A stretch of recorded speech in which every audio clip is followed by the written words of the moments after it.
Assalamualaikum warahmatullahi wabarakatuh. Perkenalkan, nama saya Rozi Musdalifah, BP 1720052, PGSD STK Baskia Padang. Mata kuliah Seminar KSDan, dosen pembimbing Bapak Dr. Jendriadi MPD. Di sini saya akan mempresentasikan PPT proposal seminar KSDan. Tujuannya untuk memenuhi ujian akhir semester seminar KSDan. Judul proposal saya yaitu Analisis Miskonsepsi Siswa pada Pembelajaran Tematik Terpadu menggunakan model Inquiry Based Learning menggunakan tes diagnostik bertingkat 2 di kelas 4 SD. Yang pertama terdapat bab 1 pendahuluan, di mana terdapat latar belakang, batasan masalah, rumusan masalah, tujuan penelitian, manfaat penelitian. A. Latar belakang. Dalam rangka mewujudkan visi dan menjalankan misi pendidikan nasional yang tercantum dalam Undang-Undang Nomor 20 Tahun 2003, diperlukan suatu kurikulum. Undang-Undang Sisdiknas Nomor 20 Tahun 2003 menjelaskan bahwa kurikulum adalah seperangkat rencana dan pengaturan mengenai tujuan, isi, dan bahan pelajaran, serta cara yang digunakan sebagai pedoman penyelenggaraan kegiatan pembelajaran untuk mencapai tujuan pendidikan tertentu. Kurikulum yang berlaku saat ini ialah kurikulum 2013. Peneliti mencoba menerapkan model pembelajaran Inquiry Based Learning pada mata pembelajaran tematik terpadu. Dengan penggunaan metode inquiry adalah cara penyajian pembelajaran yang memberi kesempatan kepada peserta didik untuk menemukan informasi dengan atau tanpa bantuan guru. Metode inquiry berupaya menanamkan dasar-dasar berpikir ilmiah pada diri siswa dan menempatkan siswa dalam suatu peran yang menuntut inisiatif besar dalam menemukan hal-hal penting untuk dirinya sendiri. B. Batasan masalah. Berdasarkan identifikasi masalah di atas, maka penelitian ini akan difokuskan kepada peningkatan model pembelajaran, inquiry learning, dan hasil belajar tematik terpadu di kelas 4 SD. C. Rumusan masalah. Berdasarkan latar belakang, identifikasi masalah, dan batasan masalah, dapat dirumuskan permasalahan sebagai berikut. Di mana apakah terdapat peningkatan yang positif dengan model pembelajaran Inquiry Based Learning, belajar tematik terpadu, siswa kelas 4 SD menggunakan metode penelitian, apakah terdapat interaksi model pembelajaran Inquiry Based Learning terhadap hasil belajar siswa. D. Tujuan penelitian.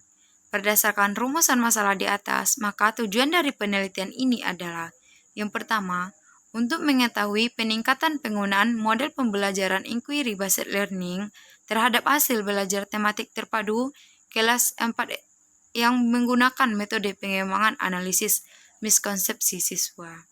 Yang kedua, untuk mengetahui adanya interaksi model pembelajaran Inquiry Learning terhadap hasil belajar siswa. E. Manfaat penelitian. Sedangkan manfaat yang diharapkan dalam kaitannya dengan penelitian ini adalah sebagai berikut. Yang pertama, manfaat teoritis. Secara teoritis, hasil penelitian ini dapat memberikan manfaat sebagai khazanah keilmuan dan wawasan dalam ruang lingkup kampus, PGSD, dan mahasiswa pada umumnya. Yang kedua, manfaat praktis. Siswa diterapkannya model pembelajaran Inquiry Based Learning dapat dijadikannya sebagai salah satu cara mempermudah siswa dalam memahami mata pelajaran tematik terpadu, sehingga dapat meningkatkan hasil belajar siswa. Yang ketiga, manfaat bagi guru. Guru memberikan wawasan yang lebih untuk dapat meningkatkan kualitas pembelajaran dan dijadikan sebagai salah satu cara untuk meningkatkan profesionalitas guru. Yang keempat, manfaat bagi sekolah. Sekolah memberikan kontribusi dalam meningkatkan kualitas pembelajaran sehingga meningkatkan mutu pendidikan di SD. Yang kelima, manfaat bagi peneliti. Peneliti menambah pengetahuan dan wawasan kepada peneliti tentang model pembelajaran Inquiry Based Learning dan pelaksanaannya dalam pembelajaran yang ada di sekolah dasar. Bab 2. Kajian pustaka. A. Landasan teori. Yang pertama, model pembelajaran. Pengertian model pembelajaran. Model pembelajaran adalah prosedur sistematis dalam mengorganisasikan pengalaman belajar sebagai pedoman bagi pembelajar untuk melaksanakan pembelajaran. Model pembelajaran menggambarkan secara umum bagaimana pembelajaran itu dilaksanakan. Menurut Khairuddin tahun 2017. Model pembelajaran inquiry-based learning. Yang pertama, pengertian model pembelajaran inquiry-based learning. Yang kedua, karakteristik model pembelajaran inquiry-based learning. Yang ketiga, prinsip-prinsip model inquiry-based learning. Yang keempat, kelebihan model inquiry-based learning. Yang kelima, kelemahan model inquiry-based learning. Yang pertama, pengertian model pembelajaran inquiry-based learning. Inquiry-based learning didasari atas pemikiran John Dewey, seorang pakar pendidikan Amerika, yang mengatakan bahwa pembelajaran, perkembangan, dan pertumbuhan seorang manusia akan optimal saat mereka dihadapkan dengan masalah nyata dan substantif untuk dipecahkan. Ia percaya bahwa kurikulum dan instruksi seharusnya didasarkan pada tugas dan aktivitas berbasis komunitas yang integratif dan melibatkan para pembelajar dalam tindakan-tindakan sosial pragmatis yang membawa manfaat nyata pada dunia. Inquiry mengasumsi bahwa sekolah berperan sebagai mungkin untuk mempermudah pengembangan diri sendiri self-development. Oleh karena itu, inquiry bersifat berpusat pada siswa, menentukan supaya para siswa ikut serta secara aktif dalam pembelajarannya. Inquiry melibatkan unsur surprise dan sifat ini menjadikannya bersifat sangat memotivasi siswa. Tidak ada kumpulan pengetahuan dan kecakapan yang harus dipelajari oleh semua. Proses pembelajaran dipandang sebagai hasil yang penting sebagai produknya, misalnya apa yang dipelajari. Yang kedua, karakteristik model pembelajaran inquiry-based learning. Karakteristik model inquiry-based learning menurut Gulo tahun 2002, halaman 95, adalah sebagai berikut. Yang pertama, driving question of problem. Yang kedua, interdisciplinary focus. Yang ketiga, authentic investigation. Yang kelima, 4, production of artifact and exhibits. Yang kelima, collaboration inquiry-based learning, mengorganisasikan pengajaran seputar penemuan dan pemecahan masalah yang penting secara sosial dan bermakna secara personal bagi peserta didik. Prinsip-prinsip model inquiry-based learning. Dalam hal ini, Segala 2009 halaman 69 mengidentifikasikan beberapa prinsip dalam pendekatan dari cara lama ke cara yang baru. Sebagai berikut. Yang pertama, penerapan prinsip-prinsip belajar mengajar yang lugas dan terencana.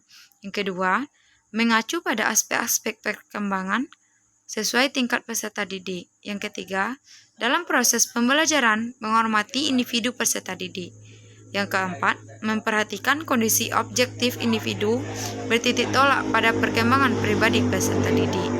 Yang kelima, menggunakan metode dan teknik mengajar sesuai dengan materi pelajaran. Yang keenam, memaparkan konsep masalah dengan penuh disiplin. Yang ketujuh, menggunakan pengukuran dan evaluasi belajar yang standar untuk mengukur kemampuan belajar. Yang kedelapan, penggunaan alat-alat audiovisual dengan memanfaatkan fasilitas maupun perlengkapan yang tersedia secara optimal. Kelebihan model inquiry-based learning. Adapun kelebihan model dengan pendekatan inquiry-based learning menurut Segala tahun 2009, halaman 69 sebagai berikut. Yang pertama, dapat membentuk dan mengembangkan self-konsep pada diri peserta didik, sehingga peserta didik dapat mengerti tentang konsep dasar dan ide-ide lebih baik. Yang kedua, membantu dalam menggunakan ingatan dan transfer pada situasi proses belajar yang baru. Yang ketiga, mendorong peserta didik berpikir dan bekerja atas inisiatifnya sendiri, bersikap objektif, jujur, dan terbuka. Yang keempat, mendorong peserta didik untuk berpikir intuitif dan merumuskan hipotesisnya sendiri. Yang kelima, memberi kepuasan yang bersifat intrinsik. Yang keenam, situasi proses belajar menjadi merangsang. Yang ketujuh, dapat mengembangkan bakat atau kecakapan individu. Yang kedelapan, memberikan kebebasan peserta didik untuk belajar sendiri. Yang kesembilan, peserta didik dapat menghindari dari cara-cara belajar tradisional. Yang kesepuluh, dapat memberikan waktu pada peserta didik secukupnya sehingga mereka dapat mengasimilasi dan mengakomodasi informasi. Kelemahan model inquiry based learning. Menurut Ari Kunto, tahun 2014 halaman 80 berpendapat bahwa kekurangan pembelajaran inquiry yang pertama, sulit mengontrol kegiatan dan keberhasilan siswa. Yang kedua, sulit dalam merencanakan pembelajaran oleh karena terbentur dengan kebiasaan siswa dalam belajar. Yang ketiga, kadang-kadang dalam mengimplementasikannya, memerlukan waktu yang panjang sehingga sering guru sulit menyesuaikan dengan waktu yang telah ditentukan. Yang keempat, selama kriteria keberhasilan belajar ditentukan oleh kemampuan siswa menguasai materi pelajaran, maka strategi ini tampaknya akan sulit diimplementasikan. Yang kedua, belajar dan hasil belajar. Belajar merupakan suatu proses interaksi yang terjadi pada individu dengan lingkungan sehingga terjadinya perubahan pada pengetahuan, keterampilan, dan sikap. Hasil belajar yaitu perubahan-perubahan yang terjadi pada diri siswa, baik yang menyangkut aspek kognitif, afektif, dan psikomotor sebagai hasil dari kegiatan belajar.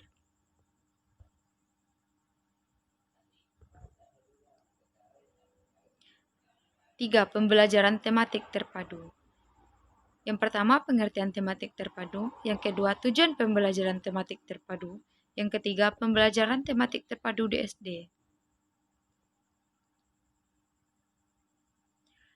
Yang pertama, pengertian tematik terpadu.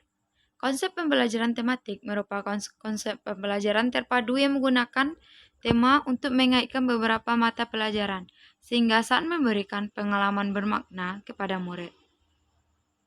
Konsep model pembelajaran tematik yang dipelajari di Indonesia adalah konsep pembelajaran terpadu yang dikembangkan oleh Fogarty tahun 1990. Yang kedua, tujuan pembelajaran tematik terpadu. Menurut Sukayati, dalam Prastowo tahun 2000, halaman 140 mengemukakan tujuan pembelajaran tematik adalah sebagai berikut. Yang pertama, meningkatkan pemahaman konsep yang dipelajarinya secara lebih bermakna. Yang kedua, mengembangkan keterampilan menemukan, mengolah, dan memanfaatkan informasi. Yang ketiga, menumbuhkan sikap positif, kebiasaan baik, dan nilai-nilai luhur yang diperlukan dalam kehidupan.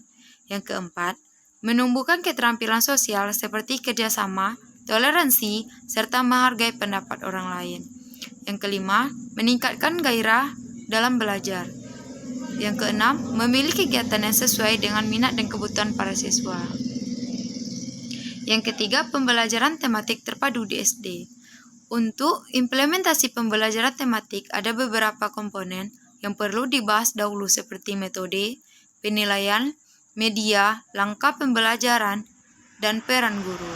Setelah itu akan dibahas langkah penyusunan pembelajaran tematik, serta contoh matriks tematik, silabus, dan RPP.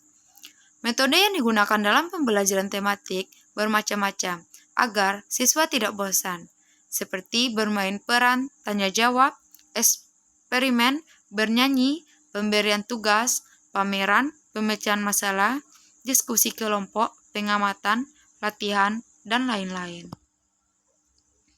B. Kerangka teori. Yang pertama, keadaan awal, yang kedua, tindakan, yang ketiga, hasil akhir. Bab 3, metode penelitian. Yang pertama, lokasi penelitian, yang kedua, rancangan penelitian, yang ketiga, prosedur penelitian, yang keempat, data dan sumber data, yang kelima, teknik pengumpulan data, Yang keenam, analisis data. Sekian presentasi PPT saya. Apabila ada salah dan janggal, mohon maaf. Saya tutupi. Wassalamualaikum warahmatullahi wabarakatuh.